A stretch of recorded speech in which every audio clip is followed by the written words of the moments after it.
দক্ষিণ কোরিয়ার মোয়ান আন্তর্জাতিক বিমানবন্দরে ১৮১ যাত্রী নিয়ে একটি বিমান বিধ্বস্ত হয়ে ২ জন বাদে বিমানের বাকি সব আরোহী প্রাণ হারিয়েছেন।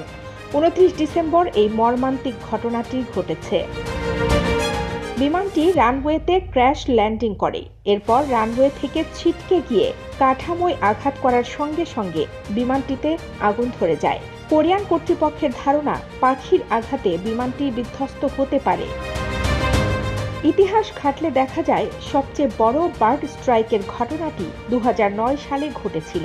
সে সময় ইউএস এয়ারওয়েজের একটি বিমান নিউ ইয়র্কের লাগার্ডিয়া এয়ারপোর্ট থেকে উড্ডয়নের পরপরই এর সামনে এক ঝাঁক পাখি এসে পড়ে। বহু পাখি বিমানের ইঞ্জিনের মধ্যে ঢুকে পড়ায় দুটি ইঞ্জিনই বিকল হয়ে যায়। তখন বাধ্য হয়ে পাইলট বিমানটিকে কোনো রকমে হাডসন নদীতে অবতরণ করায়। বার্ড স্ট্রাইক হল বিমান ও পাখির মধ্যে সংঘর্ষ। ১৯০৫ সালে ওহাইওতে সর্বপ্রথম বার্ড স্ট্রাইকের ঘটনা রেকর্ড করা হয়েছিল। বর্তমানে প্রায়ই এ ধরনের ঘটনা দেখা যায়। ২০০৮ সাল থেকে ২০১৭ সাল পর্যন্ত অস্ট্রেলিয়ান ট্রান্সপোর্ট সেফটি বোর্ড ১৬,৬২৬টি বার্ড স্ট্রাইকের ঘটনা রেকর্ড করেছে।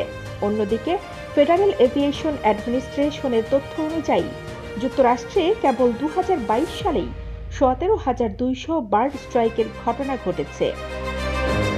ইন্টারন্যাশনাল সিভিল এভিয়েশন অর্গানাইজেশনের মতে ৯০% বার্ড স্ট্রাইক বিমানবন্দরের কাছাকাছি ঘটে থাকে। বেশিরভাগ ক্ষেত্রেই বিমান উড্ডয়নের পরপর, অবতরণের সময় কিংবা বিমান যখন অল্প উচ্চতায় ওড়ে তখন এ ঘটনা বেশি ঘটে।